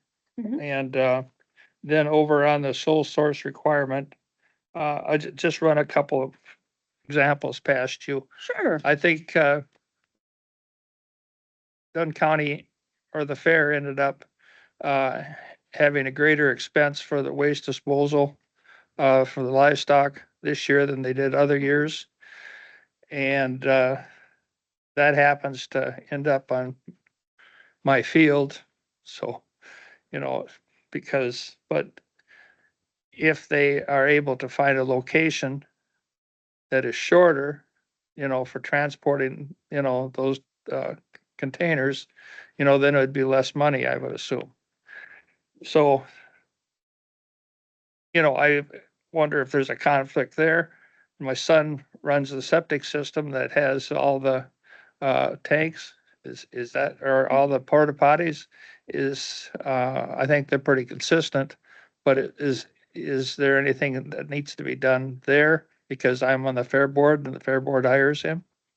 So, yes, so to answer your question, in our procurement ordinance, the question then becomes, well, how much does your son, his revenue comes from this county board's decision? And there's a threshold. So if I have no idea what it Yeah. is. right. So, So, I see the but five. those are, right, so there are exceptions, there are exceptions to, hey, can I hire my dad to play accordion? But if I'm only paying him certain amount of money, that might not be as significant and as bulk of the business that Oh, right. comes from the county, and it's like 90% of their income is because of the fair. It's different than, so it does state how the percentage of interest or that they're getting paid, how much business do they get from us. So there are exceptions, and I think sooner than later, we would like to formalize this form and then schedule training scenarios where we would invite, or we can do it in a county board meeting. It's up to you. But we can start digging into that, and you can share scenarios. We can play out scenarios to say, oh, what would I do in this case or that case? we can certainly do that. I think it's 2 months and we're gonna be rolling in this and Right. But the, I thought, didn't Dan say there was 21 exceptions? oh gosh, there's a lot of exceptions.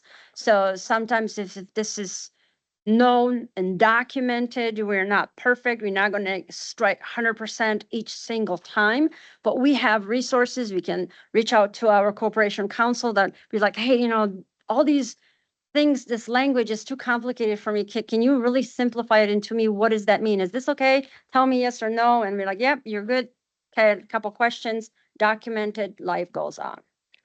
So it's not intended to isolate anyone, or we just want it to be fair. Fair to give everybody an equal opportunity to be a vendor at the county fair. We can do a test run with this as a seamless doc. I know if Derek would be interested in working with us as a sample. Hey, does this work? What do you think about that workflow? Because, you know, here on the bottom is where it's really, we can ask IT to provide us like, who's going to get it first? Who's going to go second? And who's going to be the third? And who's going to be the final one? Right. And let the system do the work and you don't have to print copies. If you have access to the computer and internet, that's the requirement we would have. We'll teach you on how to run it and use it. But internet would be a required and computer of some sort. Okay, so, and again, feedback, turn over to Mercedes. Thank you. That's all I got. All right, I guess we're gonna go to the discussions of the band. Can we go back to map? Oh, yep. Okay. We should probably have a conversation what's going on with map. I mean, is map staying under the fair board? Is map moving? What's Map, going on with that? checking Mercedes. accounts and all that stuff.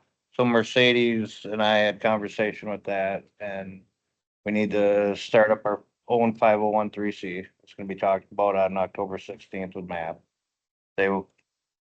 Dunn County wants us to start up our own nonprofit and then our checking and all that will stay MAP'd.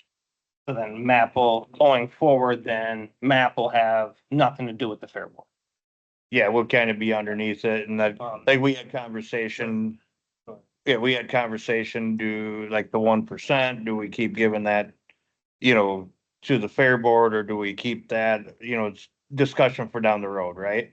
Do we keep giving that to the fair board and then putting it in that special account, or do we earmark it on our end at MAP, still take the 1%, but just kind of keep it for the same purpose instead of us handing money back and forth, right? It's conversation between this group, what this group wants, right? And what, I guess it'd be more kind of what this group would want, That they you know? want something to do with us. Yeah. Right, I think there still needs to be a connection, you know, that we still need to talk, would we, You guys got a long, lengthy discussion. yeah, Well, that's, because I was thinking about this over the weekend, if it, you know, I don't know.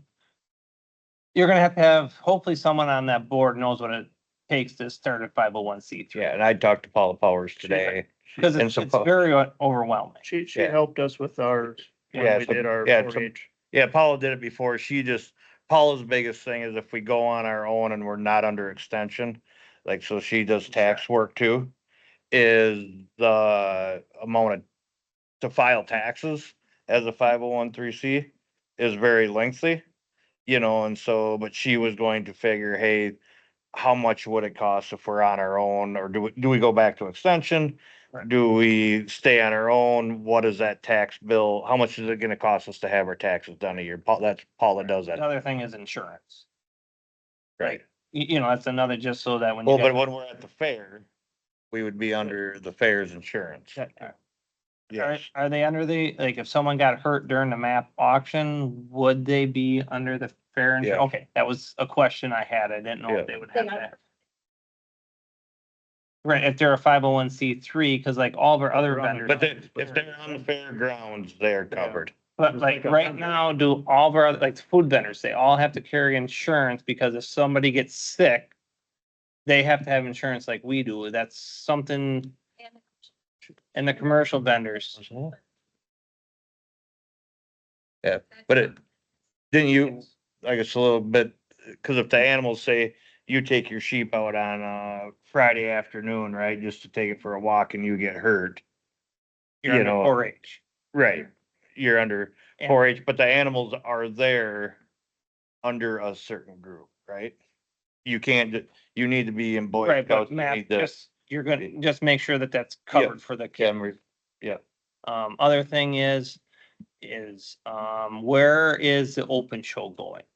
Is that staying, I mean, right now it's part of kind of everything. Well, that's for us to discuss. Right, that's why I'm bringing, Oh, you meant for the fair? yeah. for the fair, Oh, not, that'd be underneath the map. okay, that was my question, where is that, They're where is that? separate from us to go into it, so they. Right, so yeah, so Matt funded the open Right. show, and so we were gonna talk about that as Matt too, and as this group, but to keep that open show. They funded it. Matt Right. funded it. It was their thing. I ain't gonna take it away from them, Right. but that's up to. So yeah, the open show would be underneath the same 501, and I think I can talk to Mercedes, but we can get. That's all I've been working on that with Jennifer Dressel and Paula and Tina Edwards To and take to your committee. to get, so we kind of have a plan for October 16th, and so we gotta get a figure out what direction are we going? Are we gonna do our own, or are we gonna go back under extension? What are we gonna do? So just another food for thought. So the open show, do they pay, because we take 1% from, never mind. We're good. Okay, and I like to keep it to 2 hours. Otherwise it gets to be a long day. I guess, the band thing, if we got like 10 minutes, I'd like to go through a few of them. I know the internet thing, can I talk about that quick or can't I? Okay, so the internet on the grounds and the cashless options, I'd really like to table that anyway, only because Benny, I want him in the next meeting to come and, who else was it? Benny and, the, Travis Junk, yeah, food vendors. yeah, and the beer, The Lions Lions Club.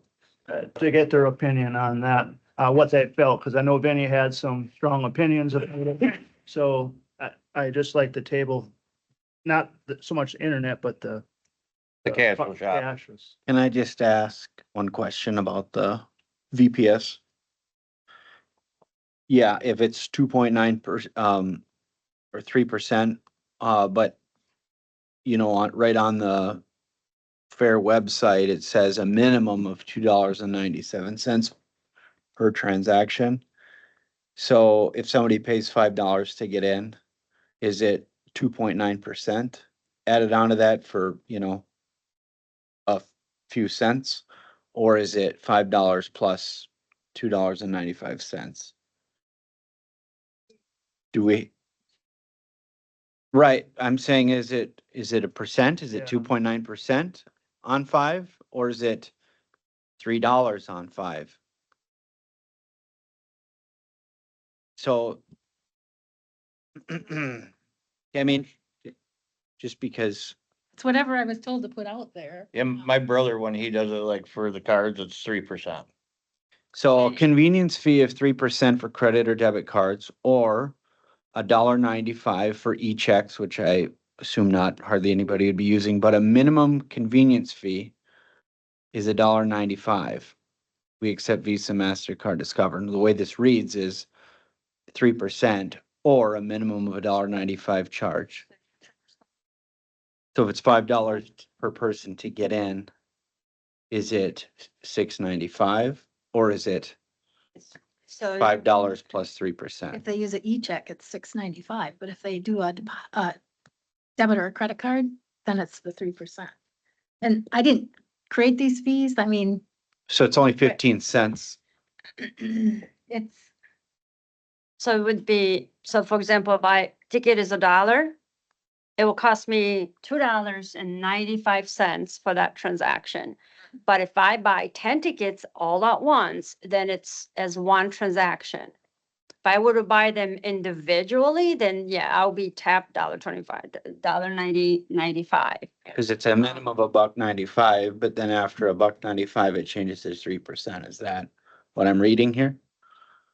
I'm just trying to, when we're looking at all of this of finding a way to research into this to make it economical for the user, was still, trying to Yeah, in conversation. get cashless. Yeah, and we talked to Vinny on the way in here, so that's kind of why we wanted to wait until the next meeting when Yeah. he was here, because he's got some pretty strong opinions on things that the group, should. Just wanted to make progress on this, Yeah.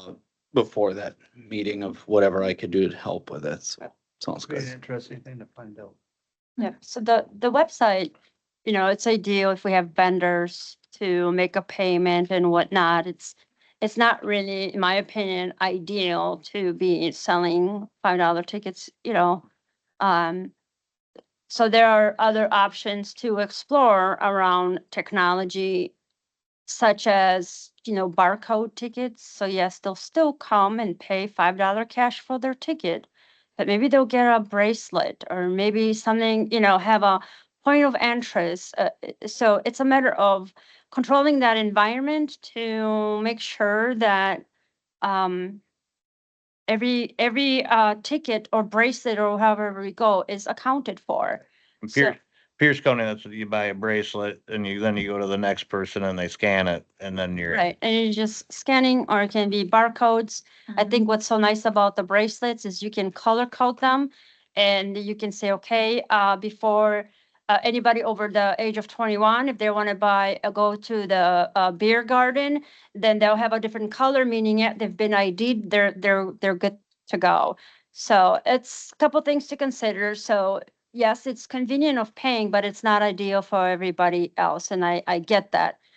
Because there are fees that are associated, but there are neighboring businesses, banks or Bremer Bank to work with them and say, hey, can you, can I leave these tickets here? And if people want to buy them. So there are options. I think bracelets, the scanning coding tickets, it's another, option as well. Okay, so as far as everybody good on that? So. We've gotta research it. Yeah, we'll have to research it more about the cashless option. Yeah, yeah, that's a lot. Right. I But, oh, at these gates, we're paying the Knights of Columbus $3,500 for two people to just run them too. So that could go down to one person at some of these gates potentially, and if card readers are there and stuff like that. So lots of things to talk about. okay, I'd like to, I guess, table the bans and stuff. We discussed the internet on the grounds before. I guess if that's all right, we can table that. The internet on the grounds, we got a few minutes. We talked about that, Austin. That you thought through that there is going to be regardless. Yeah. That was a topic of discussion for like the MAP committee, Paula, when they're doing their, and Deb, what are they called? The thing, for the, fair entry for the tablets, right? For them to use. Is that costing us a lot? Or is it, I haven't made any progress on okay, that, but I don't see any technological hangups on making that work. But I want to meet up with the IT department. I'm meeting up with them on something else tomorrow, so I'll bring it up. okay. And Right, Oh. I just have a comment on that too. I know Aaron had reached out to me when he replaced the router at the fair office. And then he called me again and said that they're still looking at doing something for us out at the fair too, to use for internet. However, it will be a in kind or a donation where they would sponsor that. But that has to go through their advertising and sponsor budget too, so he won't know anything until later this fall. So that's probably a good idea to postpone that then. Derek. The bands, though, are we gonna just talk about those at all? Because those guys are all waiting for, I Well- put that all on hold with them until, Well, I can put them on hold again and just tell them to keep the dates. well, we were gonna meet here in 2 weeks is what we have been talking about. And the per diem thing I was gonna bring up, that was on Austin to Austin, but yeah, the band thing I know it's a lot, but we had a lot to Yep. go over, with, the bands and stuff, and then the, food vendors and the vendors inside of the Commercial building. commercial building. There's just a lot to dissect and don't wanna Rush. rush it because then people make decisions when they're getting cranky. Okay, so how, do you I, think next, I'd like to do it in a couple Meeting? weeks, yes. okay, then I will email them all, cause I had Yeah, let them all know that that's why they hadn't got their contracts back, or gotten anything back from me, but they're still holding the dates. for Oh, the, for the yeah, for band. the bands, yep. Yep. But, So and then Tucker just got me his today finally, but I can email them back and tell it'll be them that, discussed on the 2 weeks in October. okay, I don't know, we have to discuss, Mercedes. With those band contracts, can we get band contracts sent over that do not have, that are not associated with your home address and your name? So it's registered just under the Dunn County Fair. Yeah. We need to have them generalized for Yeah, that. that's So if fine. they I could don't send think- all that information over, before any decisions are made, if you can reach out to them and have them send us that information. I guess my name is on them, Yep. so I can do that. I don't have any home addresses on here, but that's okay.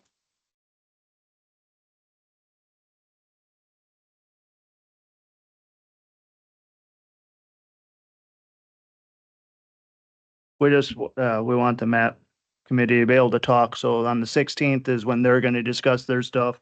The next week after that, are you guys all right with the Monday like we're doing right now? Hopefully we can get a lot of things pushed through. That'd be October 20th, same time. We'll have Vinny here. He might take up a few minutes, but 20th. Does that work for you, Scott? Work for you, Ann? I guess I didn't introduce you.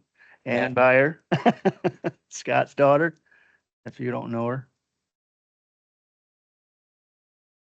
All right, good. What, 5:30 again? Yeah, for 5:30. Okay. All right. All right, do I make a motion to adjourn the meeting? You can just. Oh, I can just adjourn it? Yep. All right, meeting adjourned, thanks.